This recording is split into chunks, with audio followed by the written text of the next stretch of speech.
Welcome to this special night of nights. Yes, we will be talking about the Oscars during this podcast, but we need to talk about the Tension Tour first. An apology right up front. You're going to hear some audio issues here. I had all kinds of poor old Leo and Dean, who were helping me review the Tension Tour, were very patient with me. We had all kinds of technical difficulties, and you will be able to hear that throughout the show. So basically, I might be a bit more faint than I normally...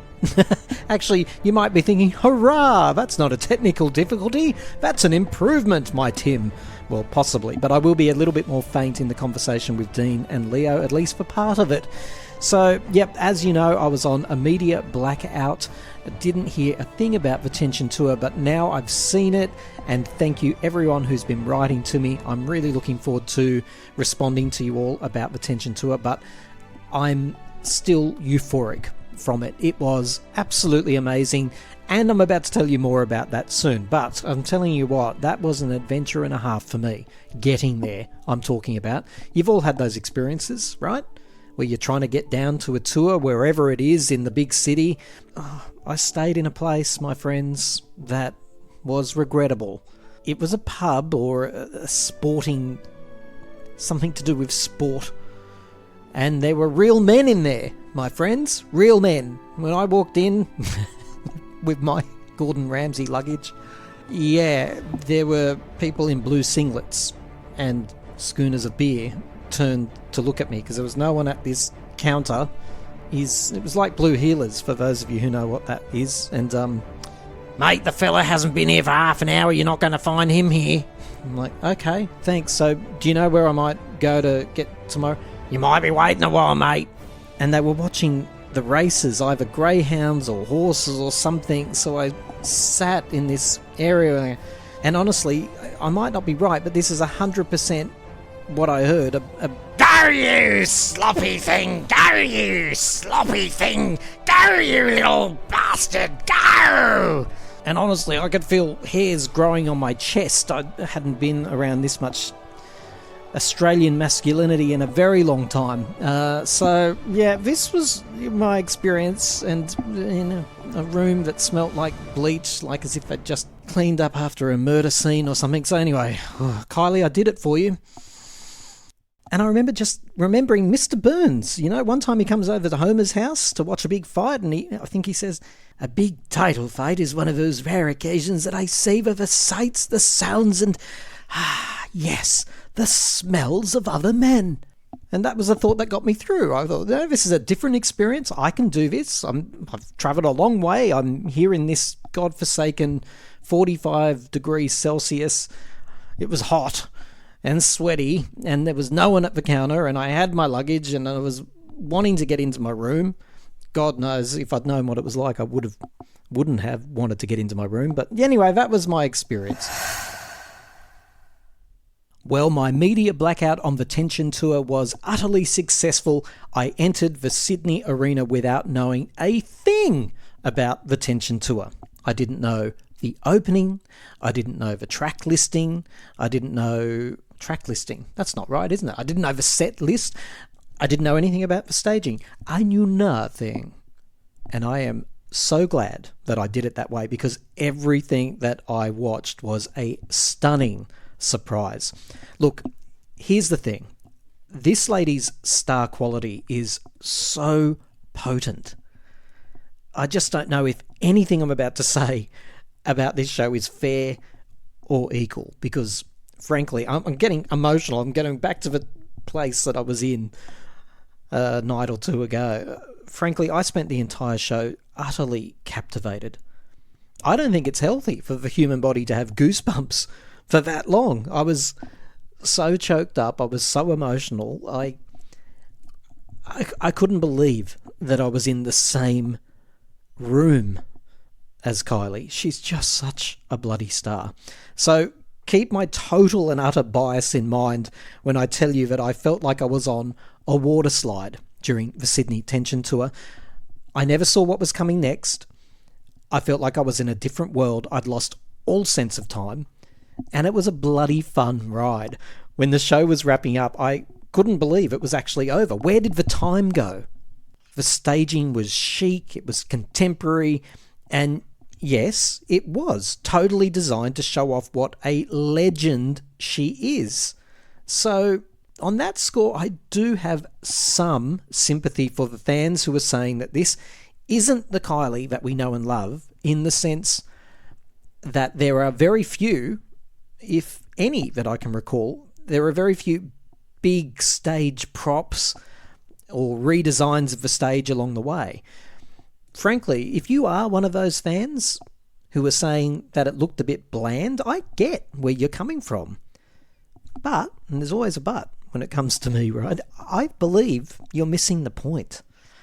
This is a Kylie show that was designed clearly for the uninitiated, or possibly the fan who might not have seen Kylie for 20 years or so, maybe since Can't Get You Out of My Head. This is truly a 2025 show.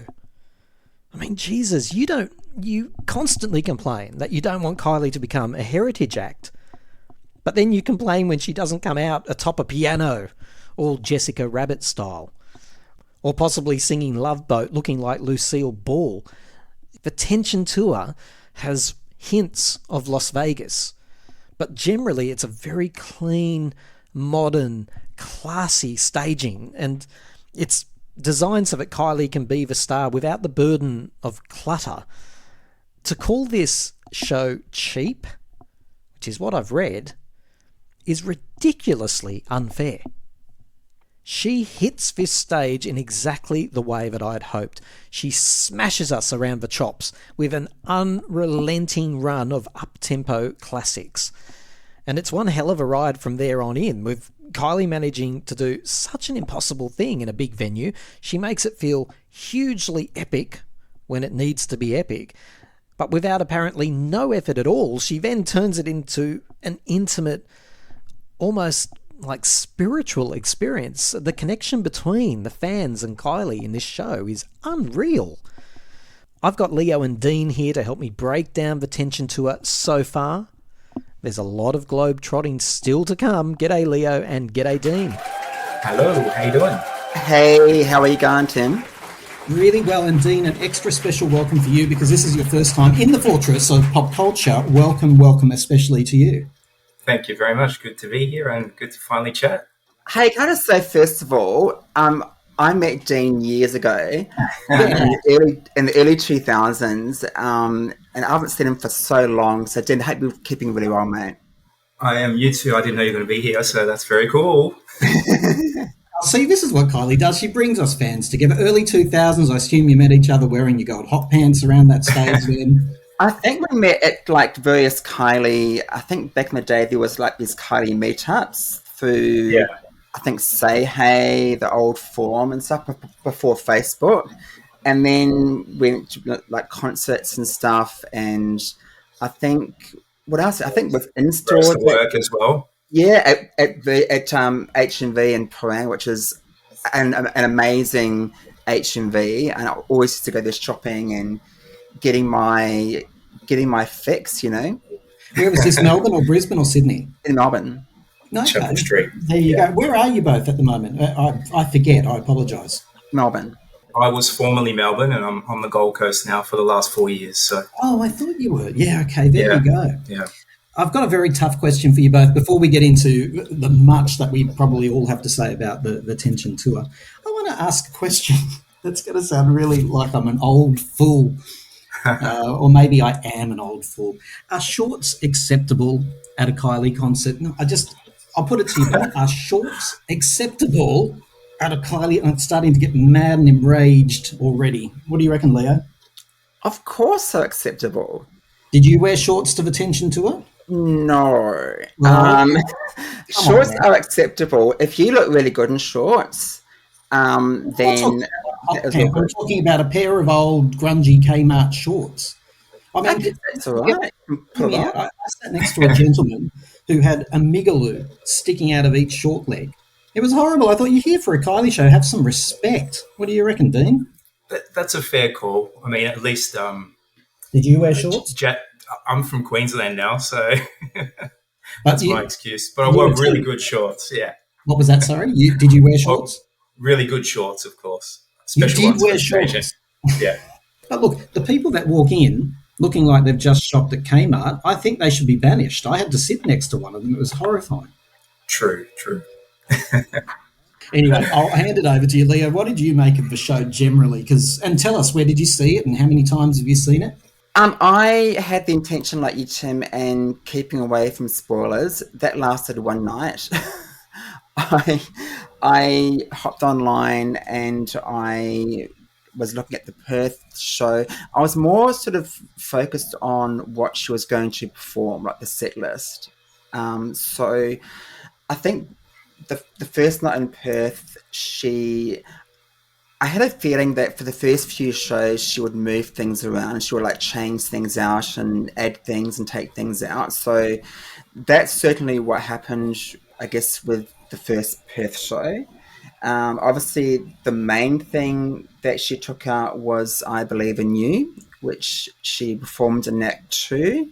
Wow. That was So, removed. see, I haven't done the look back, so this is helpful for me. So in Perth, opening night, she performed I Believe in You. It wouldn't have fit, I don't think. I can't even imagine that. Yeah. So that was in Act 2, but I guess Act 1, she opened with Lights, Camera, Action, which is an obvious opener. And then Spinning Around was actually next on opening night, but that got changed to close the first act. And In Your Eyes moved up to go after Lights, Camera, Action. Okay. But what did you make of the show? You went in Melbourne, right? Yeah. So when I went to the Melbourne show, I went to the first show in Melbourne, and I'd seen like the set list online. I'd seen, her costumes and everything, and I guess bits of the staging. I loved the show.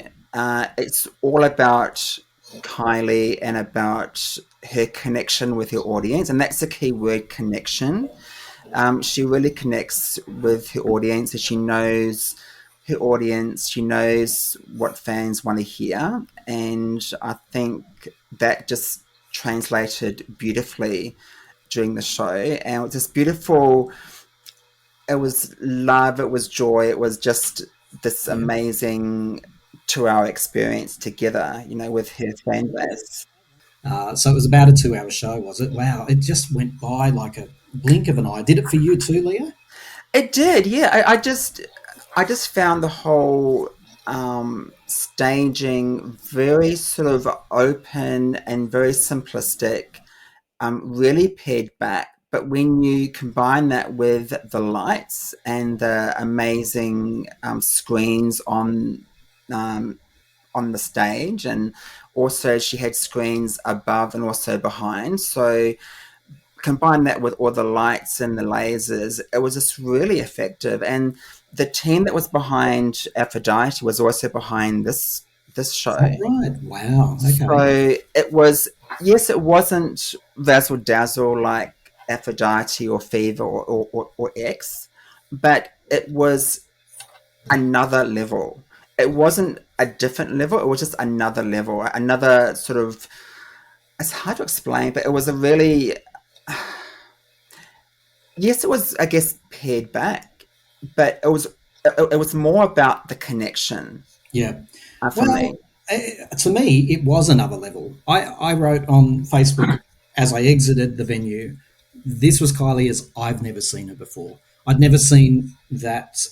I just can't think of another word other than contemporary. It was 2025. It was modern. And I've not been to a tour where it's looked like that before. Dean, you've seen this show a number of times, right? Correct, yeah. So I actually went to the 3 Melbourne shows and the 2 Brisbane shows. So wow! So you've been following it. So hang on, you're on the Gold Coast. You That's followed right, her to Melbourne, and then you followed her up to it was Melbourne then Brisbane, wasn't it? I think. That's right. Yeah. You've been doing some frequent flyer. Well, I didn't fly. I actually drove for the first time in 20 years. So you're kidding me! You drove from the Gold Coast to Melbourne? I did, yeah. And then it was worth it. Yeah. Wow, mate, that's dedication. Honestly, I'm giving you the yay for the day. That's incredible. Yeah. Oh, cheers, thanks. Yeah, it was a really great experience. But apart from the driving factor, the whole concept was yeah, as Leah said, it was another level, another spectacle. And I think, Kylie set the benchmark for herself, with the Aphrodite tour of all the bells and the whistles and the water fountains. And I think that's why some people, have commented around the sheer size of it. But if you look at if you compare it to some of the latest K-pop concerts, like the high definition screens are all on par with those. And it's fair to say the K-pop industry is dominating the pop industry at the moment, right? Yeah. So it's pretty contemporary. You're spot on, Dean. Those screens, and we've all had big screens at Kylie concerts before. These were really high def. They were. Honestly, the one of the highlights of the show for me was those few moments. There weren't many where she's done backgrounds. I can't remember what they call them, but the background stories that come up on the screens before a song and in between songs. They were incredible. The one for Tension, the one for Confide in Me, just insanely good, right? So you reckon this might have been on the cutting edge and taking a leap from the K-pop world? I think so, yeah. Just have a search around on YouTube and you'll soon see like those big screens are kind of representative of those. So I think they did a great job. And I think it will come across really well when it's, on DVD. Or we don't use DVDs anymore when we watch it on the TV. Funny you say that. Was the first thing I thought when I left is I can't wait to see that again. I really can't. Dean, I've got to just cut to the chase. You've been to other tours. Yeah. Were you disappointed? Where did it rate in the landscape of Kylie tours for you? I think it's right up there. And to get it back to simplicity, my favourite tour would probably be the Anti tour. So it was just her on the stage with the band. So, and having said I'm easily pleased, but I think it was right up there in the top 2 or 3. And Leo, were you disappointed? Well, sorry, I can tell you're not disappointed, but in terms of the landscape of Kylie tours, where we've had lots of camp, lots of extravaganza, lots of props, like this wasn't that. So how does it rate for you? I wasn't at all disappointed. I like Dean, I went to the Anti Tour and that was just amazing. Again, just to hear songs she doesn't perform before or very rarely performs, and B-sides, unreleased tracks and stuff. That was an amazing, I guess, club gig. But my first time seeing Kylie was in London for Intimate and Live, and that was just incredible. My first concert. And then I think if I look back on all the shows she's done, I really love the Light Years tour. That was just, it wasn't the budget of Fever or X, but it was just a really fun camp time. Very theatrical, the honor. Yeah, and this show was very different. And as Dean said, with the screens, they looked incredible because we had seats like quite far back, sort of near the B stage, and we had quite a good view of the whole, I guess, production. It was just fabulous. It was just an amazing night. The visuals were incredible, and the people around us were all dancing. Yeah. You can tell if a concert's going well if the people around you are getting into it. If there's any like dull moments, and there was like straight guys in front of us with their girlfriends, and I was just loving it. So, Its atmosphere. It's really important. It is a good barometer of the success of the show, and they were going while where I was sitting. I happened to have a mob of, I assume to be gay guys right in front of me, 8 of them, and they were hugging and dancing and just being silly and singing out the lyrics and doing the whole "We love you, Kylie," that sort of stuff, which I absolutely loved because Kylie deserves all of that. Listen, I'm gonna say something interesting. Both of you mentioned the Anti Tour as the comparison point here, which is really interesting because that talks to the simplicity of the show. Hey, old schoolers listening, what do you think of this? It even crossed my mind when I was in the arena.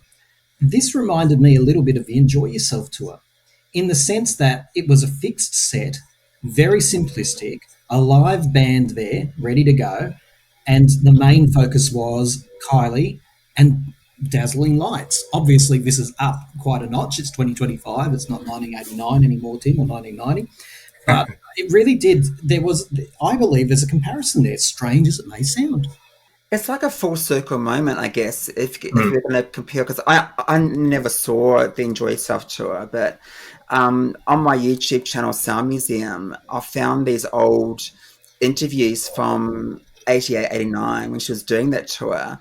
And she was just talking about, oh, this is my first tour. And she was so green and so, new to the whole thing. And just hearing her talk about her first tour was just so cute. And since then, she's gone on to do so many amazing tours.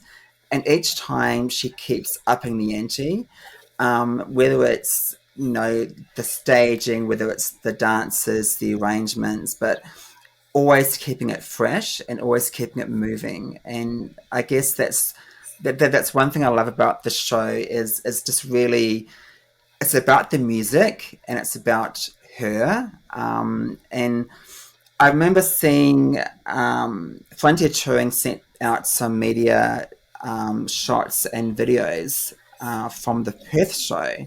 And I whipped up a little video for my YouTube channel. And that had like over 20-something thousand views and so many comments basically blasting Kylie and saying, it's not Aphrodite, where's the bells and whistles, where's all the stuff? So I think as more people see the show, they're going to realise, don't compare it to her past shows. This is a whole new show. Let's go to the criticism now. I've had some time to catch up. Essentially, it comes down to staging and set list. I want you to both have a listen to Matthew. He was kind enough, g'day Matthew, to send me a couple of voice notes. He went to 2 shows in Melbourne, so you would have maybe crossed paths with him. I'm going to play what Matthew had to say, and then I'm going to come to you, Dean and Leo, to hear your thoughts about his opinions. Second night at Kylie Minogue, Melbourne show, Saturday night. It was just, again, amazing. Kylie seemed to be in a much better mood because on Thursday night she didn't really say much, but Saturday night she was talking a lot, engaging with the audience. Brought a little girl up on stage, gave her a hug, and I guess maybe because the whole family was there, Danny, Carol, Ron, Brendan, the kids, they were like literally just beneath me. They came in at the very end, and I think I did see a Netflix crew there because they were all being filmed. She also sang Did It Again, so I was very happy with that. But the one thing that is, I don't know, like there's a bit before Tension, a really quirky bit where she's like, dun, dun. I don't know how to explain it, but that's what I feel we're missing, like that quirky, unusual, makes you think, and like the outfits and that bit there, that's, I don't know, that's, I don't know. She used to have a lot of that throughout the show, and it just stopped and made you think. And also, the sexy male dancers. Where are they? Like, yeah, like, we loved that. Well, I know I loved that.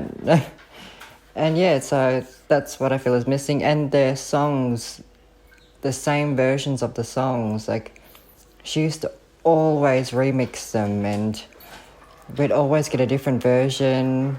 Like, how many different versions of Better the Devil, have we had? So many, the piano cabaret one, and then that amazing Brazilian over-the-top one, and yeah, so, like, yeah, if she's not going to do the outfits, at least, give us new versions of the songs. That was always incredible.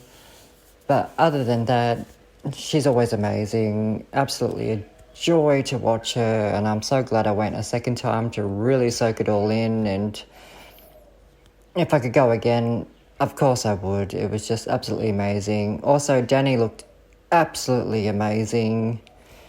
And yeah, and it was also pretty cool to see Carol and Ron, because that's my first time seeing them, and geez, Kylie looks like her mother. So much like her mother.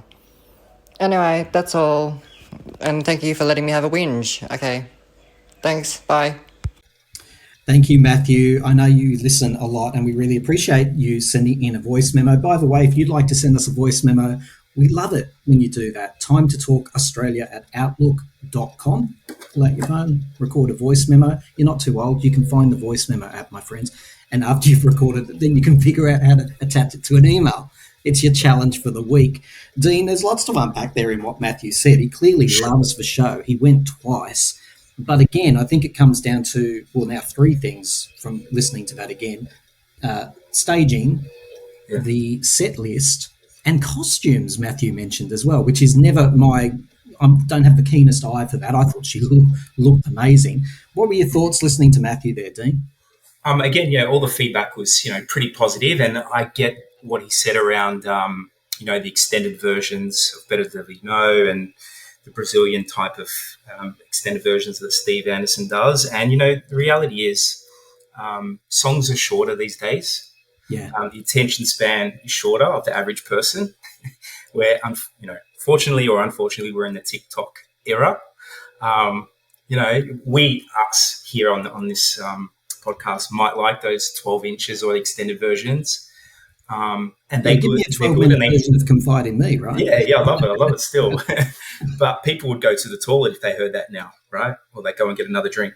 I hope they at least walk out of the arena first. Yeah, exactly.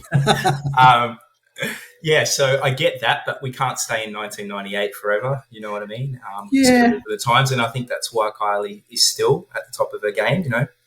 It's interesting listening to you talk about the old school fans and their expectations, because you're absolutely right. Whenever she does a medley, I think, I only got a few seconds of my favourite song. That sucks, damn it. Because she loves a medley, always has loved a medley. By the way, I have to say, even though I'm not the biggest fan of medleys, I did love the disco medley. Same. Oh, my God. Same here. So good. I mean, look, I'm still in euphoria land. So like I said at the top, you might not want to respect anything I say because I'm just debated still. But, Leo, I don't know. Matthew talks about the versions of the songs. Again, it comes, I believe, now that I'm thinking on it, I've seen the show, I believe that this show is designed for the uninitiated Kylie fans. So therefore, let's have the originals. And I think for fans that might not have bothered to come or who've been re-inspired by Padam Padam and Tension. Do you think there's any truth in that, Leo? Oh, totally. As Dean said, I mean, everyone's attention span is so small. I mean, when I post clips on YouTube, you can see, how long people watch for. And like a 10-minute video is like, on average, maybe 2.5 minutes. People just, it's really, really disturbing and crazy. But I mean, what she's done, because she's got so many songs, so many hits, she's doing that whole first chorus, bridge, chorus thing. So to make it shorter. So all the songs were pretty much all of them were sort of like that, apart from, I guess, the fan request segment, which was that section I absolutely loved because she's done a bit of everything. In Perth, she did Breathe and Lucky, and then Adelaide got Limbo and Please Stay. Wow. And then Melbourne got Did It Again, which you should definitely keep in the set list. And then we got Your Disco Needs You and Lucky Again. And Brisbane got Enjoy Yourself, which then I'm like, really, I was like, what? That was crazy. I wish I'd been there. Were you there for that one, Dean? I was, yeah, that was great. And that's you do it with a guitar. How did you do Enjoy Yourself? Just a cappella. Wow. And then she said, I'm going to stop because I'll bugger it up. Or but she'll ruin it. Talking about that audience request section, we'll talk about it, but let's just have a quick recap of this. Presumably is Melbourne. Clever girl, think you are, but you think too much. Shut down, turn around, don't look that way anymore. other girl. Think you know, but what's the lyrics? Go to a different door, Kylie. You gon' be completely by surprise. Come on now. You know it's all in your head. You better put that business to bed. By your fair hands and design you met with the monster in your mind. You did it again. You did it again. Won't you listen to me when I say So good. I feel like I'm back at the intimate and live Same. tour, I've got to say. It was so good. Hey, Dean, her voice is so good. How old is the woman? 56 or something? Yeah. Or 64 or 82? I'm not sure. But she's, her voice is pristine, maybe better than ever. I think so. And, I wanted to make a comment about that today because she's looked after her voice. Yes. She's had, vocal trainers at every concert, every tour she's done. And, she takes those little drinks between her songs as well to make sure she's got the vocal chops you for the think night. that's part of it? Okay. Oh, yeah, it is. Yeah, What do you reckon she's Special. drinking? Water? Straight water? No, it's a special concoction for her Is it vocals. really? Yeah. Mm. Wow. Yeah. Do you know what it is? Spirulina. I must get onto it, whatever it You get is. some right. Yeah. Vodka. I think I remember hearing years ago one of her vocal trainers got her onto this, and she's been addicted ever since. Yeah. Wow. Okay, I never knew that. I see her taking her sips, but I have always wondered what's in it. There you go. Yeah, but the vocals were just amazing. Look, I've said this from Enjoy Yourself onwards, and I know I'm in the minority. I wish they'd turn the volume down just a little bit. I started off, this is officially me becoming an old man. For the first time ever, I started the concert with earplugs. I've never worn them before. I felt ashamed. I thought, what is it to? But I'm just going to put them in till I can work out just how loud she's going to do it. I don't know. Is it just my auditory system? Does it sound distorted to you because they have it so loud? The concert was a bit of a sound buff. I used to be a sound engineer anyway. Oh, cool. The Melbourne concert, the sound was amazing because it's the Rod Laver Arena, and I did notice in Brisbane it was a little bit softer, so it might have been different again in Sydney, and that's a newer venue, isn't it? Well, funnily enough, do you know, they changed the name so much that I was walking around because I get hopelessly lost, right? Hopelessly. And go back and listen to the beginning of this podcast. There are some stories of a single guy going to the Big Smoke and trying to get around. But one of the things that occurred to me while I was walking around that arena in Sydney was, this is where I saw the Rebel Heart tour. So it can't be that new, the venue, because it was absolutely, I remember thinking, this is where the Madonna drag queen was standing. Right. That's where I got ripped off for a bottle of water. And by the way, I got ripped off again. How much did they charge for a bottle of water at the Sydney Arena? This won't make any sense to international listeners. But I think it was $8. Oh. Really hurts. I just my own. $6.50 in Brisbane. I didn't know if we were allowed to, Leo. That's why I didn't bring my own. Well, I got a bottle of water beforehand, and I was told, "Oh, you need to remove all the water from it." I was like, "What?" Yes. So I had this empty bottle, and I just went to one of those takeaway places, and they just filled my water bottle up. Oh, but you know what, Leo? Entering the stadium, I was touched like I'd never been touched before. I felt like a virgin. The man made me put my hands up, turn around. Hey Tim, you said that you saw Madonna at the same venue. I think I did. I hope I did. Be honest. Yeah. Be honest. Better vocals, Madonna or Kylie from that tour? I'll stop it. Not even a question, Leo. It's not a question, is it, Dean? This is my show. I've never been put on the spot like this. Are you asking me which tour had the better vocals? There's no question. Well, look, I'm remembering Madonna's little ukulele piece. That was unbelievably outstanding, her vocals there. But, you know, I don't know. I'm pleading the fifth, okay? I'm that stupid Andy Cohen show. I'm pleading the fifth. What do you think, Leo? I haven't seen Madonna live, so I really shouldn't comment. But I will say that Kylie knows her voice, and she's worked really hard on her voice over the years, especially from those very early days where, you had to sort of like go around the stage and just try and sing and dance at the same time. And I think the turning point for her was definitely Intimate and Live. And then every tour, she just keeps getting better and better. I mean, she is, I'm going to say this, but she is older than Mariah Carey, who recently done a row of shows in Las Vegas, right? And Mariah barely moves on stage. She has prompters prompting her with the lyrics, and she lip syncs half the show. Well, pretty much all the show. Mm-hmm. Yeah, So what does that tell you? Okay. Yeah. All right. Okay. I'm taking your point. Whenever I listen on YouTube and I think, wow, Mariah's sounding good, but I think it was you, Leo, were one of the many who corrects me and goes, no, but that's all, Pre-recorded vocals, darling. Yeah. Yeah. Now, can we go through? Let's have a quick section called quibbles. Okay, and I'll start with my only quibble, my one and only quibble. Or maybe I've got two quibbles then. Okay, I've got two quibbles with the Tension Tour. My first quibble is I really, really apologise in advance, but she should not be closing the show with Love at First Sight.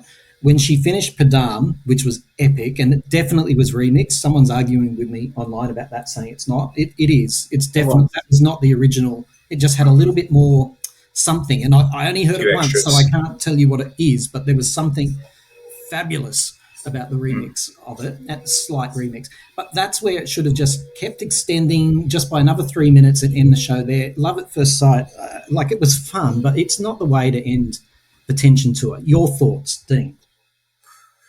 I get what you're saying, because I think you said that in your show 2 shows ago. Did I? Yeah, you did. You were hoping that it was going to. You were hoping that it was going to be Padam. I get what you're saying. But I know that she's so proud of that song, and she's so proud of it. She wrote it. All of those little songs that were big, and she wrote them. I think she's always going to do them like that. But yeah, Padam would have been a good ending. I think over. Am I being too harsh? I mean, again, when she did Love at First Sight, I was looking around to the people around me. Everyone was just going off. So I think maybe the die-hard Kylie fans are saying, "Oh, we love Love at First Sight, but give it a rest from the last number," But to other fans, it's every time they hear that, it's this very joyous type of togetherness song, and it does really go off in the big sort of glitter drop moment with the things coming down, and it's a celebration, isn't it? Yeah, and it is. I suppose, to be fair, the show was very joyous. When you think about it, there were no real. I mean, look, there wasn't a ballad for a start, as far as I can recall. There's certainly no, maybe Come Into My World was as close to that as you get. So maybe you're right. Maybe it couldn't end with a brooding song like Padam, but they could have done something fun at the end, like a percussion Padam or something. By the way, was Steve Anderson involved in this? Media blackout, I don't even know. Yeah, he was. Yeah, credits. Okay. Yeah. Where we were sitting for the first Melbourne show, we were quite near the B stage and quite near the actual mixing desk. And actually, funny thing, even before Kylie came on, and it was sort of after the support act and before Kylie came on, there were these 3 young guys with lanyards around their necks walking past the mixing desk. And I thought, I'm pretty sure that's Ethan and his cousins. And then when Kylie said on stage, my nephews are here, I thought, I think that was them. And then I saw Steve Anderson in the sound desk with Danny and her partner. So, wow. Yeah. That's pretty special. You know what? I've just had a revelation during this podcast. When you get a group of children and occasionally you get a kid that gets spoiled. Yeah. Right?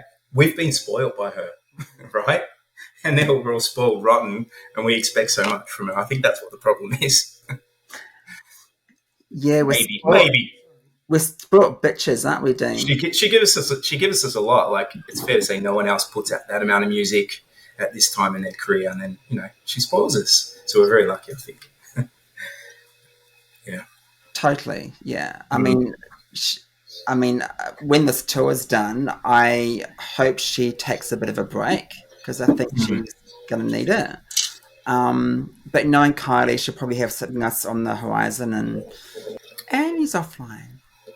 Let's keep talking, Dean. So I really loved. What was your favourite section of the show? Your favourite, I guess, act? Ooh, I did like the disco version, the disco medley. But my all-time favourite song during the concert was "Things We Do for Love." Yeah, that's the one that I lost my mind to. Yeah. I love how she did 3 songs from Rhythm of Love and What Do I Have to Do. Bangers. Yeah, Better the Devil You Know. I'm shocked. When she sang Better the Devil You Know, the people around me were just going apeshit.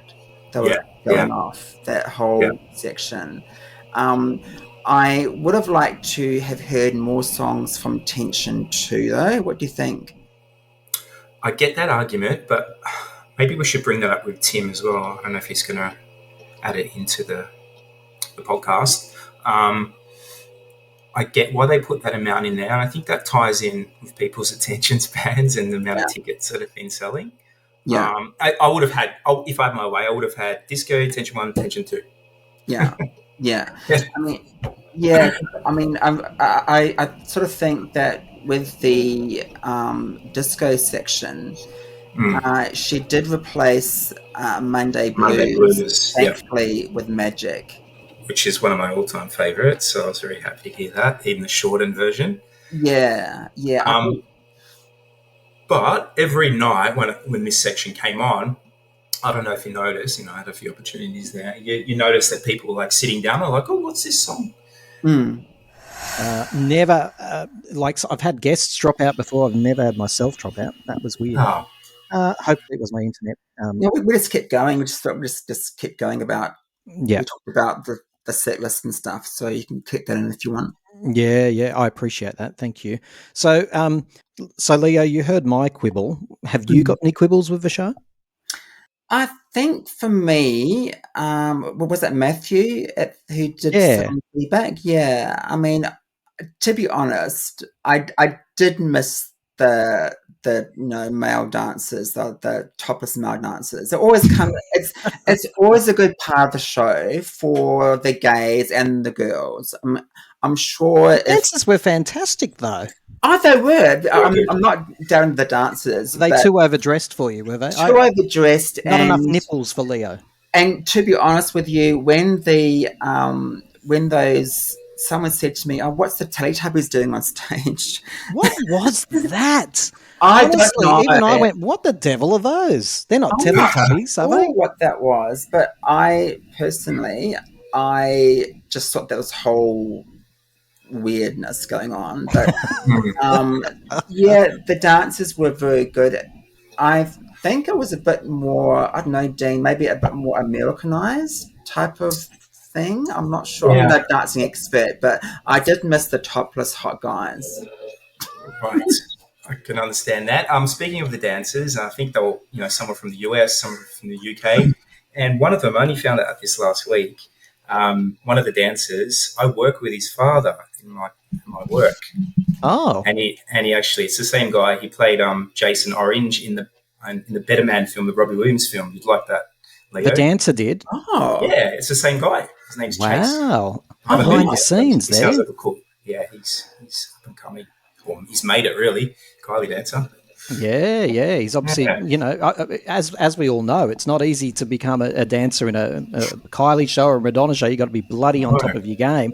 I have to admit that you reminded me when those. You've called them Teletubbies, so I'm going to use for saying. And they came on, I was very baffled. I was like, "What the devil are they?" Because they didn't really do anything. They just sort of themselves there, and then they went away. Someone said to me on my YouTube channel, he was saying before, Tim, about the feedback that the fans were saying online about half them not having seen the show. But one thing that sort of stood out to me was that they thought that some of the dancing was a bit disjointed from Kylie and the dancers.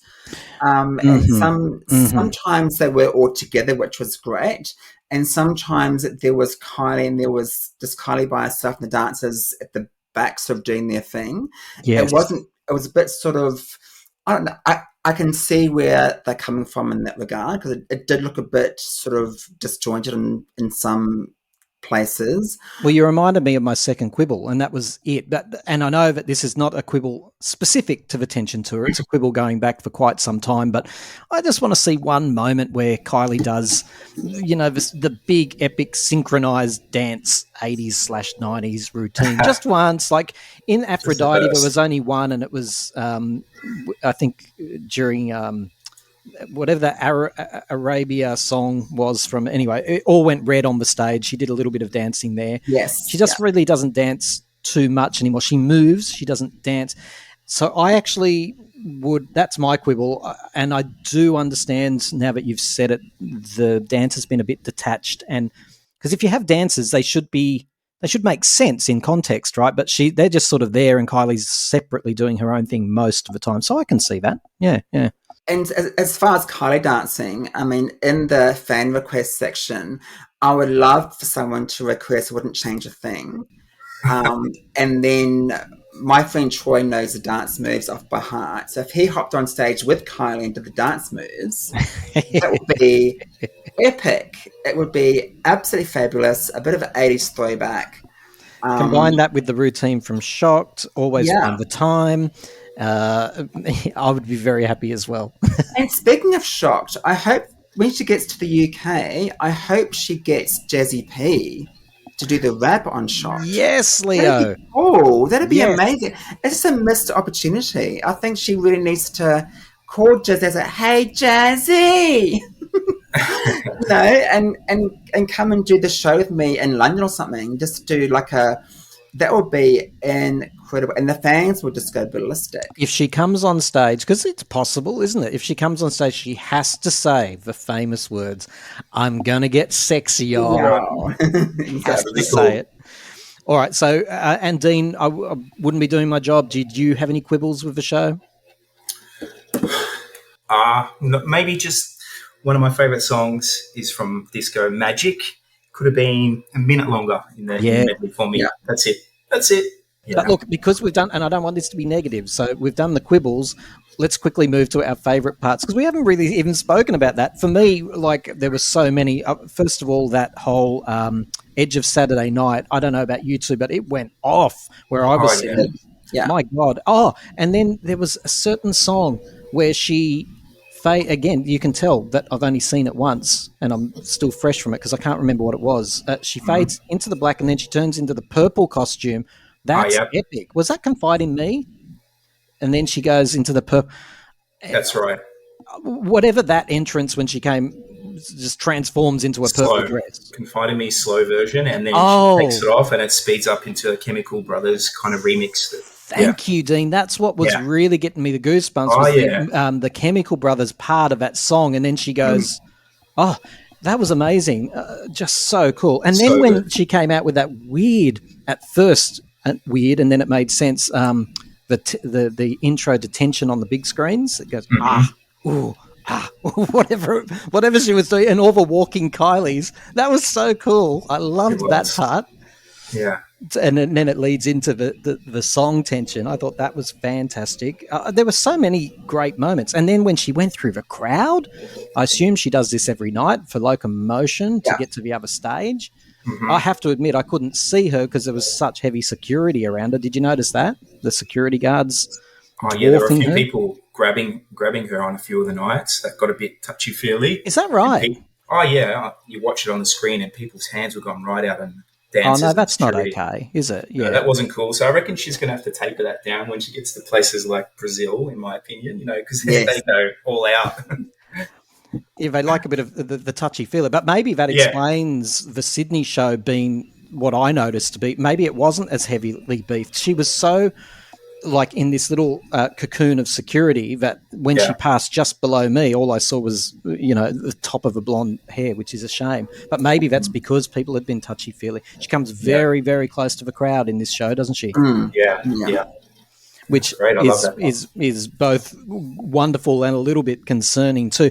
Just a quick note to another really positive thing. Kylie shows are just full of the best atmosphere, aren't they? You just look around and you feel totally safe, totally in your element, and you think these are all good people. We're all here for such good reasons. I don't know, again, if that's euphoria speaking, but, when you get a little bit tiddly and you go, I love you. But I just walked into that arena and thought, these are good people. We're all here for the right reasons, just to have respect for her and to enjoy ourselves. Did you both feel the same thing? It's all about love. 100%. Yeah, it's all about 100%. love and just togetherness. And, I mean, I personally loved, I guess, Act 2, which opened with, I guess, a bit of Taboo, which I love. Yes. Taboo from the new album. And then into On Night Like This and Better the Devil You Know. The people around me were just going crazy. I was going crazy. And as Dean said before, Things We Do for Love, I love when she sings that song because she just sounds amazing on that track. Amazing, yeah. Yeah. I've got to say, not to be negative, I promise you I'm not trying deliberately to be so, but where I was, first of all, big shout out to all those weird people who come to concerts and then walk out and in and out. Like, go away. You're very irritating. But anyway, where the bulk of people left during my show was during that song, The Things We Do for Love. There was a bunch of girls to my right, and they were like pull on each other's tops, went, oh, come quick, let's go. And off they went to the bar, all 6 of them, whatever they do. So I'm not saying, well, it is a commentary on the song, maybe. I don't know. But she did do a great rendition. I'm not saying that Kylie wasn't great, but that's where people went for a quick break. I think a lot of people haven't heard maybe a lot of the songs from Tension 2 or even Tension.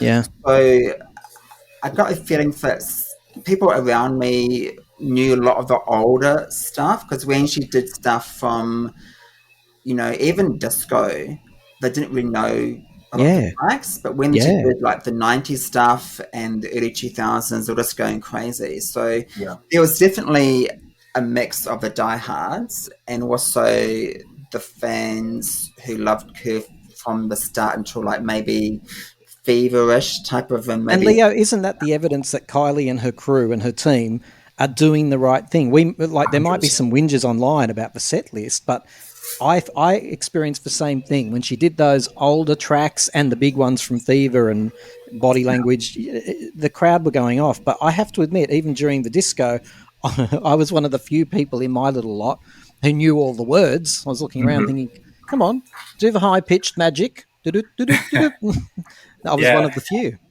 Is that what you noticed, Dean, as someone who's been to it 3 times or more? Right, yeah. So I think they found the right balance. And again, I think that's a bit of a current trend, although I hate to use that term. And I think, you notice that, we're the OGs, the originals, and we love pretty much everything that she does, especially those new tracks. I think they're amazing and they'll stand the test of time. But, yeah, people kind of sat down and had a bit of a lull moment. Not lull, but lull. So I think, that was quite noticeable. And having said that, I just read a tweet yesterday from Katy Perry, who's probably the next big female artist who's coming here for her album tour. We know that album didn't do great things. Yeah. She actually said in her tweet, she goes, I'm going to be singing all the old hits and a couple off the new album. Oh, really? So, she made a point of saying that. Yeah, so I think she's getting disclosure in first and saying, I said it. And then well, yeah, I've heard all kinds of things about the Katy Perry tour. I've heard that in Australia it's gone gangbusters, but in the United States it might be bordering on a failure.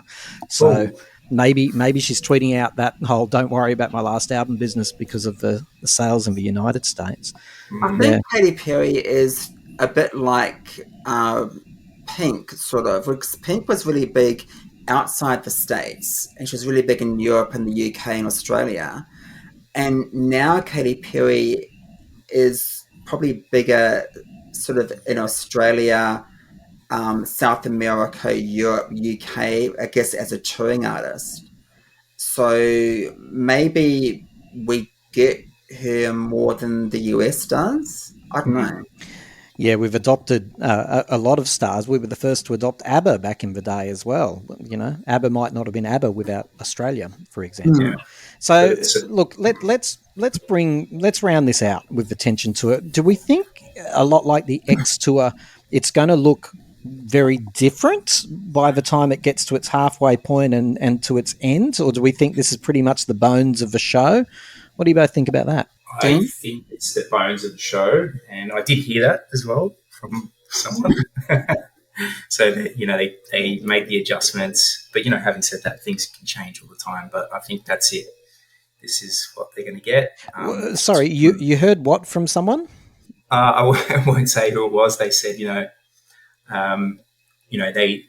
had a couple of changes. I.e., removing "I Believe in You," Right. some of the outfit changes, and this is the show moving forward. So hang on, and I'm not asking you to name anyone, but you have a little bit of inside gossip, do you? Yeah, maybe. And does the inside gossip tell you anything else? Do they tell you that they're very happy, the team are happy with the way the show has been received? Do they tell you anything about if Kylie's heard the negative headlines? I haven't heard that yet, but let's see. I have to come back. Yeah. I often wonder, Kylie, we know, holds old wounds in Australia, in particular in Australia, her home country, where she was getting a very hard time at the beginning.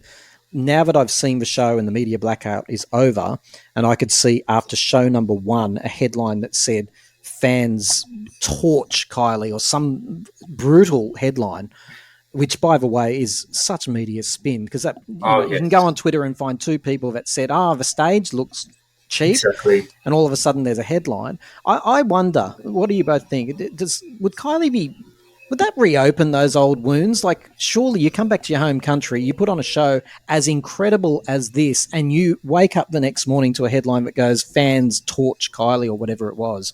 That is so unfair. Yeah. I don't think she, to be honest, I don't think Kylie reads a lot of her own press. I mean, she probably has a team which, tells her this is what people are saying, maybe we need to do a few minor changes perhaps or whatever. But as Dean said before, I think going forward, I think they've got the mix pretty much right. Do I think there's going to be changes through the States and Europe and UK? Definitely. I think maybe some songs will be added or taken out, perhaps, and maybe some different costume changes and things. So I think as the show moves on to, I guess, the big territories, I think we may see some minor changes, but the opening and the closing and stuff is pretty much on point. But I think maybe for the States they may add in some other tracks or take some other tracks away, and the same in Europe. So I don't know. The other thing that occurred to me about the States, you're right. I would say, my guess is that, like X, I think it will sort of morph through time. But I reckon in the United States, this is just a little guess of mine, I reckon she might have a number of guests on the stage. We haven't seen that in Australia, but nor should we really. Although Troye Sivan was in town and Sam Smith was in town while Kylie was in Sydney, so maybe there was an opportunity. Although I think he was they there were at last Mardi night Gras. in the concert. What was that? Sorry, Sam Smith and Baz Luhrmann were there last night in the audience. they were. Yeah, Mhm. yeah. Oh wow, that's so cool. That's so cool. I would have loved to have seen Troye Sivan get up on stage with her. Anyway, my guess is in the United States that she might pull up some US celebrities from time to time. I heard online today, that was yesterday, that when Kylie's in the States, that Gloria Gaynor is also on tour, and so is Nick Cave. Wow. Don't quote me on that. I just heard it first somewhere, so maybe I've got my wires mixed up. But to have Gloria Gaynor pop up in the disco section would be incredible. To have Nick Cave come up and do Where the Wild Roses Grow would be amazing. Yeah. But yeah, to have some little guests coming up and to do like Orville Peck, maybe is a good one. The Blessed Madonna, when she does, what's that song called? Edge of Saturday Night. So I don't know, just some different guests would be amazing. Madonna, maybe returning the favour. I can't imagine Madonna ever gracing someone else's stage, though. That's the only barrier for me. I think they've got great respect for each other, but I don't know. Has Madonna ever popped up on someone else's stage ever? I don't. Oh, Maluma, maybe? Who? Maybe? Maluma, Yeah. where she did that atrocious, poor thing. She was clearly recovering from surgery, and she was out of sync, and the moves went all wrong. Plus, she had a bad hip. I don't know if you remember that. That was somewhere. Yeah. As I said, who? Stop it. Poor old Maluma. He's awesome. Your overall reaction to the show, Leo, for people who haven't seen it yet and who are sneakily listening to this podcast, and by the way, the title of this podcast is going to be something like, after you've seen the show, listen to this. So if you're listening to it before you've seen it, shame on you. You shouldn't be doing that. You should do no spoilers. But Leo, what would you say to someone who hasn't seen the show yet? If you love Kylie's music, if you love Kylie, if you love joy and love and just togetherness and having a great time, this concert is for you. It's as simple as that. It's more, I guess, song driven, and it's more about the connection that Kylie has with the audience. And so ignore all the crap about the staging and there's no bells and whistles or whatever. This is a different show. Don't compare them to Aphrodite and Fever and X and all those types of shows. It's very fresh, utilizing the best technology as far as the lights and the lasers and the screens go. It really is an incredible show. Yeah. And Dean, if there was a negative headline, it should have been, if you're epileptic, don't attend this show. Dangerous. Absolutely. Because that opening, right? Far out. I thought I was going to have a seizure. And watch it on wide view camera. It's mind blowing. Yeah. It's amazing. Yeah. Dean, what would your advice be to someone who hasn't seen it yet?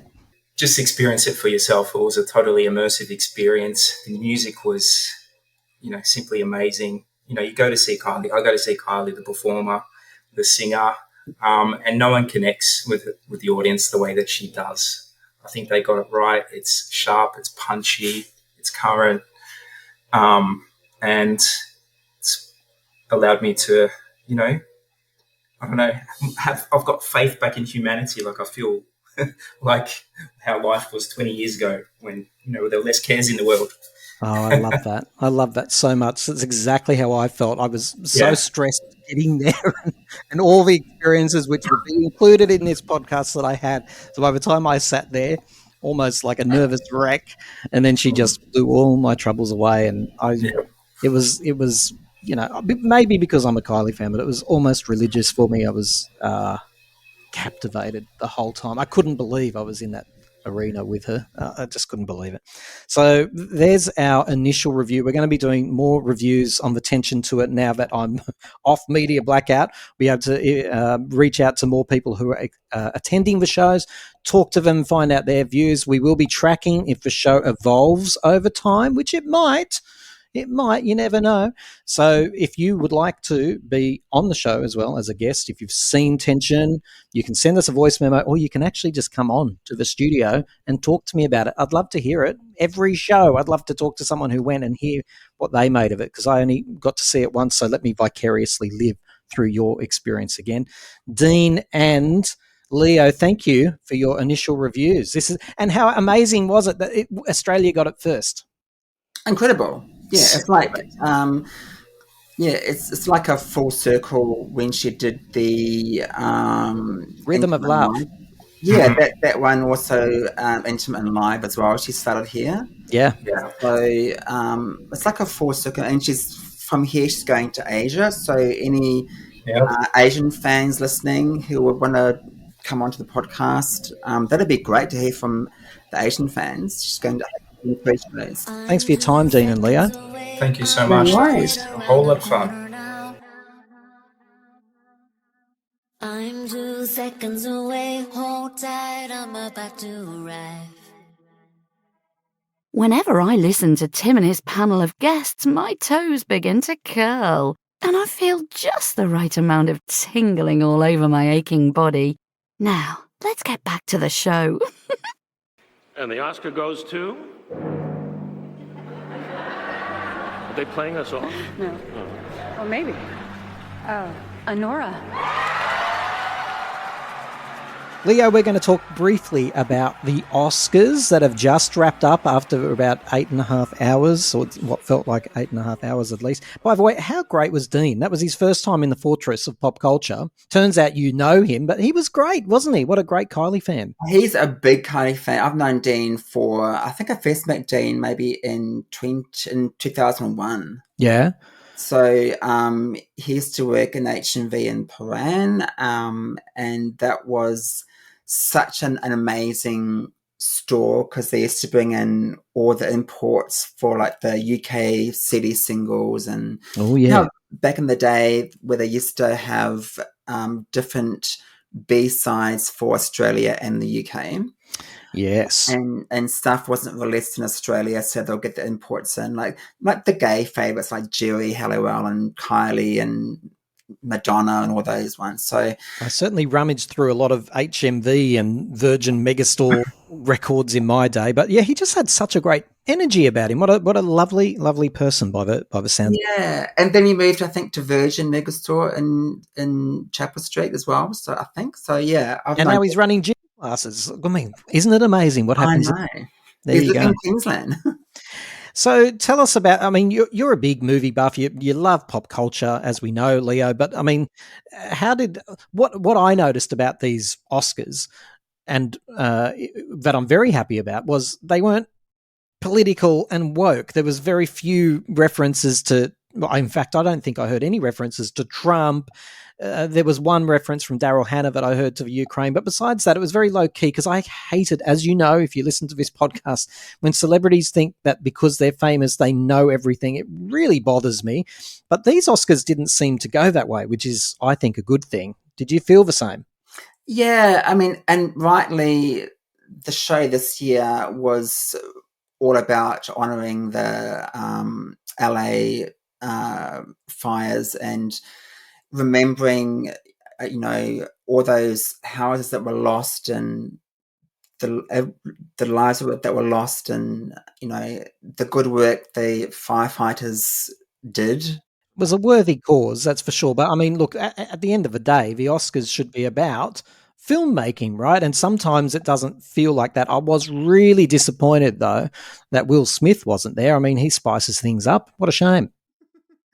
Thank God. I mean, I love the Oscars. I always watch them every year. And to be honest, I haven't seen a lot of the films which were nominated. I've watched one, which people who listen to this will know I was very disturbed by. That's The Serum. Not The Serum. What's the Demi Moore one? The Substance. I always call it The Serum for some reason. And funnily enough, if Will Smith had been there, Demi Moore was there because it was the G.I. Jane joke that really got him. Who knows what might have happened? Poor old Demi. She might have been in trouble. But she missed out, though, too. She missed out. What did you think of that? Did you? Missed out. I mean, to be honest, she looked so disappointed. Yeah, well, I had it down to watch The Substance on Stan. Don't watch it. It's so, honestly, I don't think I'll ever sleep again. It was. Really? What you get is, right, I won't spoil anything, but essentially in the first 10 minutes you're thinking, Jesus Christ. And it just gets worse and worse and worse. I was literally fetal and screaming on my living room floor, and I'm not exaggerating. The neighbour can provide evidence if you need it. Is it quite gruesome, is it? Oh, it's just shocking, and it's stupid as well. It's just you have to see it and you'll know what I'm talking about. It just gets more and more. Oh, I was so upset. I will never ever trust Demi Moore again. I was just expecting to have a follow up or a sequel to Disclosure, and I walked into that because I don't do spoilers, as you know, right? So I had no idea if it was a horror or anything. But no, I just had to sit there while it happened to me. Well, I was really hoping that she would win this because she won the Screen Guild Award the other week. So, which was nominated by. I don't want to be controversial here, but what do you think of it? Like, I know she's won every one of the pre-awards leading up to this, just about, and she was very good in it. Please don't get me wrong, but do you think it's more of a lifetime achievement award? Like, when people are voting, are they really voting for the best actor? Or are they just going, look, Demi, you had a great career. You never won an Oscar, or you never won a Golden Globe. Sometimes I think that I don't know how fair it all is. Just give it to her because she probably hung in there. One. Yeah.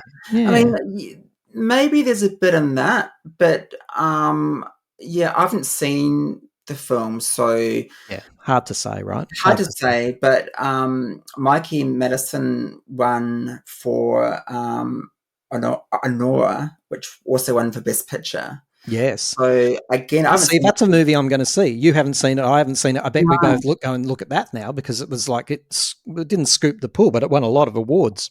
Yeah, and what in the old days, I don't know if you remember this, Tim, but in the old days, around Oscar time, a lot of the movie theaters would screen or rescreen the Oscar-nominated movies for that week. Yes, so, yeah. It doesn't happen anymore. No. So it's a real shame. You got to run to streaming or whatever. But so, what were some of the other highlights for the Oscars for you? If you don't mind me just getting a small jab in this, I don't know who he is from a bar or so, but Adrian Brody, I have never disliked someone so instantaneously in my life. He got up there, he won the Best Actor, and then waffled on in his very wanting to appear deep and all of that. I mean, I'm sure he is. I'm sure he was very emotional. But when the music started, which is the cue for get off, you've had your time, get off the stage. Everyone else abided by that rule, I noticed. He went, no, turn the music off. I'm going to continue. And then continued to waffle on.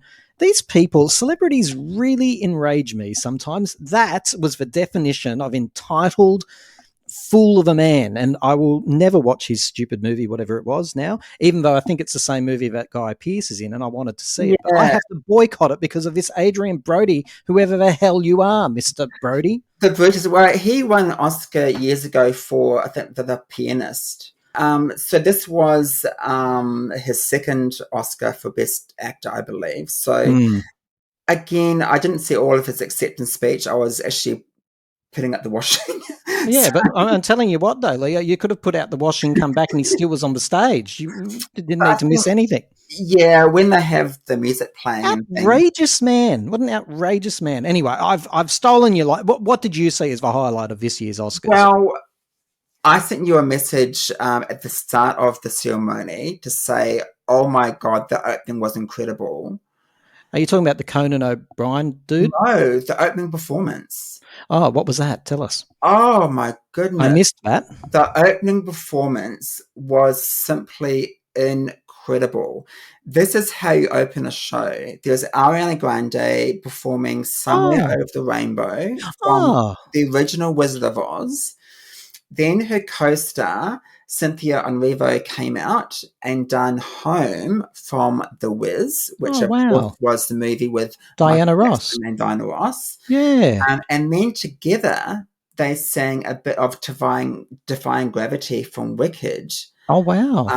And then Ariana sort of went to the side of the stage and Cynthia took front and center. And that last note, incredible. Wow. What a vocalist. They sound amazing together. Just an incredible opening. It was just an amazing opening. Ariana had this amazing red sparkly dress on with sparkly red shoes, of course, for Dorothy. And Cynthia's frock was simply magical. There's sort of like flowers and things on one side. It was simply gorgeous and just amazing. And but yeah, an amazing opening for the Academy Awards this year. Wow, I'm going to have to definitely go back and watch that. And what a clever idea to have the whole franchise, so to speak. You've got your Wizard, and we got the Wiz, and the original as well. With, of course, it sounds like she was channeling Judy Garland there as well, which is a great honour because it's got a lot of history, that movie. I also noticed that Whoopi Goldberg and Oprah Winfrey came out on stage together.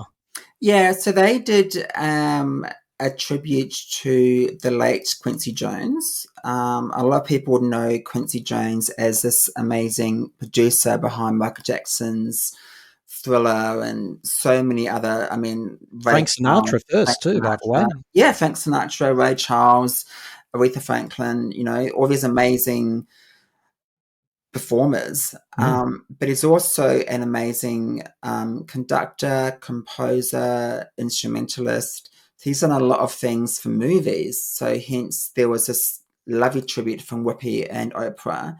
And a lovely performance from Queen Latifah as well, which was amazing. And I've missed that. I can't wait to see Queen because I've heard it was excellent. Doja Cat got up there, and I did see that. And I only first impressions, folks. I don't know if I'm wrong or right, but my first impression was she was struggling a little bit. I think she was doing something from The Wizard of Oz too, wasn't she? I didn't see her. Yeah, she came out. Maybe you were hanging out the washing again. But this is the life of the ordinary people, right? But yeah, Doja Cat, and I, just because I love Doja Cat, and I think she is incredible even as a live performer. You should go back and watch some of her live performances. Amazing. Okay. But she seemed to be struggling. She was definitely singing something from a musical. I assume it was from Wicked. There's a lot of Wicked influence in tonight's Oscars. How do you think the host went, this Conan O'Brien? Everyone was saying that he would fall flat because he wasn't, razzmatazz enough for the Oscars. I thought he was great. I have to say the opening monologue, which is sort of a nod to The Substance. I saw that. That was I didn't. That was hilarious. I was triggered. Yes, he. For those who don't know, he reenacted a scene from The Substance, or The Serum, as I've now called it, and he came out of Demi Moore's body. But I did like his line when he walked out onto the stage and he said, "Hey, Demi, I think I left my keys in you."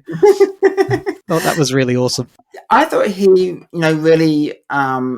He was really good when it comes to the comedy aspects, but when it came to, I guess, the serious stuff with the LA fires and introducing the firefighters on stage, he was really, poignant and really a great host, and had this great sort of light and shade.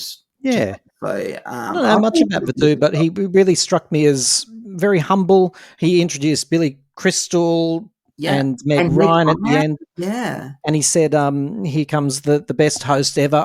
I thought there was a lot of humility in that man that I don't know much about. I don't know what his reputation is, but he seems like a very good host. Hosting the Oscars is such a tough gig. It's really, in fact, hosting any award show is really, really tough. So kudos for him to do that, because it's a tough gig. It was lovely to see Meg Ryan and Billy Crystal come out together from, of course, co-stars in When Harry Met Sally. And Meg Ryan, I thought she looked fantastic. She has not aged at all, has she? Oh, I'm glad you say that, because I was thinking, I read my new ideas, and I know that she's apparently let herself go, but I didn't think so. When she walked out on the stage, I thought, you look amazing, and she's just lovely. Amazing. And, there was a skit a few weeks ago I saw where they were at the original diner where they filmed that scene. Yes, a commercial for Uber Eats or something, was it? Yeah, and I think she was eating a sandwich or something. Yeah, I did see that, actually. I saw that, I thought, oh my God, you just still look amazing. Now, they also did a tribute to Gene Hackman too. Who did that again? Was it Morgan Freeman? Yes, Morgan Freeman. I didn't see that. I only heard about that. But was that quite touching? Because, Hollywood's still in shock about the circumstances there. It was. So he opened the tribute, and then they cut to the memoriam section, and there was no, I guess, performer. It was just the beautiful orchestra performing.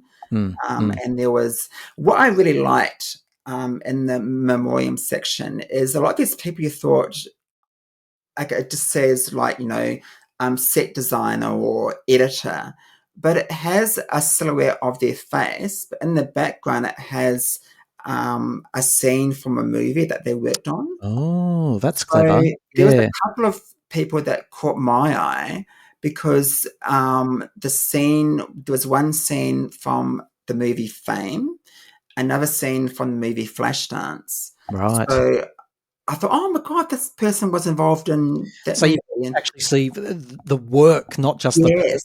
Isn't that great? Yeah, I really love that. And even though they started with Gene Hackman, they ended with Gene Hackman as well, which was Did they? What really happened to nice. him, Leah? What do you reckon's happened to poor old Gene and his wife? I mean, it's looking very sinister, isn't it? I don't think there was any foul play happening.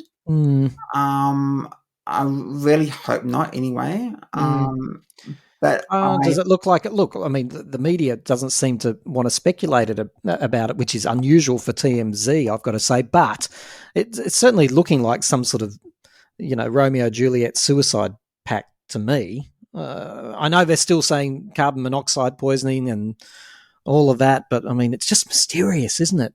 because apparently with Gene Hackman, when they found him, there was a walking stick near, so And his maybe glasses as well had yeah, fallen so off. maybe Yeah. he slipped over, and Mm. his wife found him, and he was already gone, And then took the and pills. and then she just thought, I can't live Yes. without my Gene, Yes. and she took I don't know, And we're only speculating. well, no, that sounds logical because they both had rigor mortis had set in with both, but he did look like not like someone who was prepared to die because he had his glasses on his head and like you say, other belongings scattered around. She was found in the bathroom with pills around her next to a space heater that was on. The dog's dead in the cupboard. That part I just can't reconcile that part unless the dogs come along and ate the pills afterwards. It's horrifying, isn't it? It's so sad. Whatever has happened there is really sad. Apparently, she became quite a recluse though in the 6 to 12 months before she died. Like she had disconnected herself from her mother, for example. So yeah, I hope they get to the bottom of it because it's quite a sad tale. And even the children, at least the daughter of Gene Hackman, is saying that she doesn't know what's happened. And I think the daughter said something like she hasn't seen him for a few years. Yeah, well, that's the other conspiracy theory that this wife was, put him on a strict diet and he couldn't even eat a sausage roll or a donut or whatever, and he was sneaking out to eat. I don't know. But like you say, it does sound to me like she was terrified of losing him. Yeah. Sad story. Some answers. I hope so. But going back to the Oscars really briefly, any other highlights you want to call out? I'm just giving a big round of applause to all of them for staying not too woke. I think they're starting to learn their lesson, Hollywood, that, you can be as woke as you like and it won't get you anywhere. In fact, turn people away. They stuck to what they do best tonight, entertainment, from what I can see. Just a couple of things. Channel 7 done the Oscars in Australia this year, so they were the host of the Oscars, and they spoke to Guy Pearce on the red carpet. Isn't he great? I love Guy Pearce. Humble. When he came back to do Neighbours for the last time, he was amazing. Because easily, let's just call a spade, he could have come back to Neighbours and he could have went, I'm just here and I'm so much bigger than this show now. He didn't. He got right into the storyline. He worked with that beautiful lady with a disability as I think his daughter. Yeah. Yeah, and he acted so well. I hadn't seen acting that good on Neighbours since Jim passed away. Well, I mean, I've always been a fan of Neighbours. This is for another podcast, Tim, but on the red carpet at the Oscars, the interviewer from Channel 7 presented Guy with a photo of a throwback of Guy, Kylie, and Jason from Neighbours back in the day. Really? Okay. What So did he say? technically, Kylie and Jason were on the red carpet this year. Of course they were. Of course. Probably the first and only time. But but unfortunately, Guy lost out to Kieran Culkin for Best Supporting Actor. Yeah, he's a talent too, though, which is great. Yeah. Real pain. Yeah. So, but Guy lost out with that one. Also, I have to say the Best Original Song for a Movie, I have a bit of a spare thought for poor Diane Warren. This was her 16th time nominated for Best Original Song from a Movie. And once again, Diane did not win the Oscar. What, she's never won it? She's never won it. Oh, sorry, I shouldn't laugh. Oh, that's sad, isn't it? Diane Warren is probably one of the greatest songwriters in history. She has written some incredible songs, even if you don't know who she is. If I say things like, Unbreak My Heart by Toni Braxton, Aerosmith, Don't Wanna Miss a Thing, How Do I Live by Leanne Rimes, Because You Love Me, Celine Dion, you can go on for days, Wow. She's written That's some outrageous. incredible songs and has not won an Oscar for Best Original Song, despite being she there? nominated 16 times. Was she there tonight? I think she was there, yes. Well, you'd think she would have learned her lesson by now. Yeah. She maybe the trick, Leo, is that if she doesn't turn up, then she'll win. Maybe she needs to try something, a new strategy. I don't know, but I just think, hey, you were saying before about just giving it to someone. I think just give Diana a fucking Oscar. Yeah, there's the argument for doing that. Exactly. Hey, was Madonna there? She was famous for throwing her after parties, and I heard she is this year doing that again. So was she there? I noticed Elton was there. I didn't see her, but when they were presenting the original song, there was Elton in the audience with his husband, to finish. So he was there. But getting back to Wicked, because I do want to, because Wicked was a huge movie, made billions in the box office. It did win 2 awards, Best Costume Design and Best Production Design. Okay. So not the main awards, but Wicked did win those 2. And I'm not sure if there's any sci-fi geeks that listen to the show, Tim, but my highly doubt it, Leo. My partner Sean is a bit of a sci-fi geek. So June 2 won for Best Sound and Best Visual Effects. Yeah. I kept hearing June 2 mentioned, and that was when I decided to do my laundry. So you enjoyed the experience. It was a long experience, but you enjoyed it? It's a long show, and I work from home, and when it comes to these, you've got the Oscars on in the background. No, well, I do my podcast, I do my YouTube channel. You shouldn't name this, Leo. You shouldn't. They might be listening. Well, no, I can do my own thing. I know a friend who works from home, and they have to wiggle the mouse every 15 minutes so that the light on Microsoft Teams goes from red to green. It's so bad. I think that's awful. Well, when I was working for an employer up until 2023, right? I think it was. Yeah. I used to do that too. Sometimes I had to go and get the washing in. I used to wiggle it up quickly and run to the back door. And I do know someone very close to me, and they will not be named, who thought they were on mute. And they said to their child, who was about 12, "Can you get me a wine, please? No, do it now." And it was not on mute. Isn't that terrible? So what, you don't work for someone now? Is that what you're saying? I work for myself. Oh, well, that's fine. Then you're only dudding yourself. So yesterday, I did a lot of work yesterday because I knew that today I had to do the Oscars. Do you give yourself a stern talking to about the whole, not being actively working from home? Do you give yourself a first and final warning? No, because Tim, I know I do hard work from home. So I do my podcast, my YouTube stuff, I do editing, I do all this stuff. I look after our dog who's 19, deaf and blind. Oh, dear. So then there's the housework. So, Tim, I'm busy. Oh, yes, absolutely. Just not on the primary tasks at hand. I am busier than Madge was in Neighbours.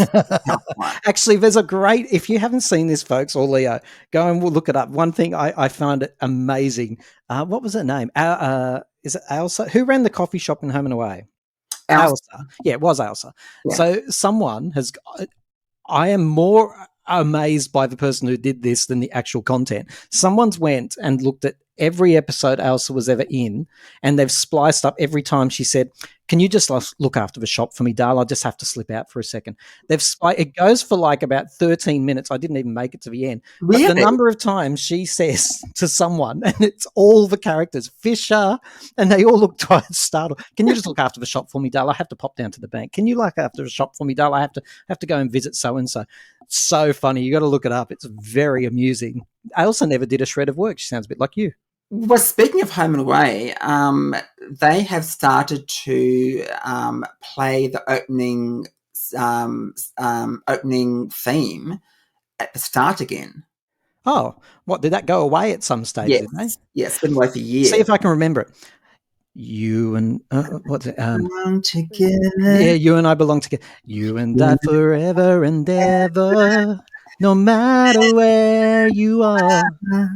You're my guiding star. Oh, memories. Isn't that great? Actually, you know what? I think that's on Spotify, and I think I added it to a playlist, and it really annoys my daughter. Leo, thank you for helping me break down the Oscars and for talking to me about Kylie. You've been a great guest today. It's been fun, though, hasn't it? There's so much going on in entertainment land, and it's lovely to talk to someone who loves it as much as I do. It's been so much fun, yeah, and just the Oscars, and hopefully people will see some of the movies that have won awards today, because there's, The Substance, there's Wicked. I haven't seen Wicked yet, so never have I. Somebody told me it doesn't even end at the end, which annoys me. No, because it's a two-parter. So good grief. There's a Brutalist with Guy Pearce. So heaps of awards heaps of films to catch up on. What was the one that won best film again? It was called Anora. That's right. I have no idea. Again, no spoilers, folks, because I'm going to watch that and see what it's all about. Hopefully it's not a sci-fi or anything. Quite a few awards, so it's quite even. Everyone won something. Wicked won something. June 2 won something. Everyone won something.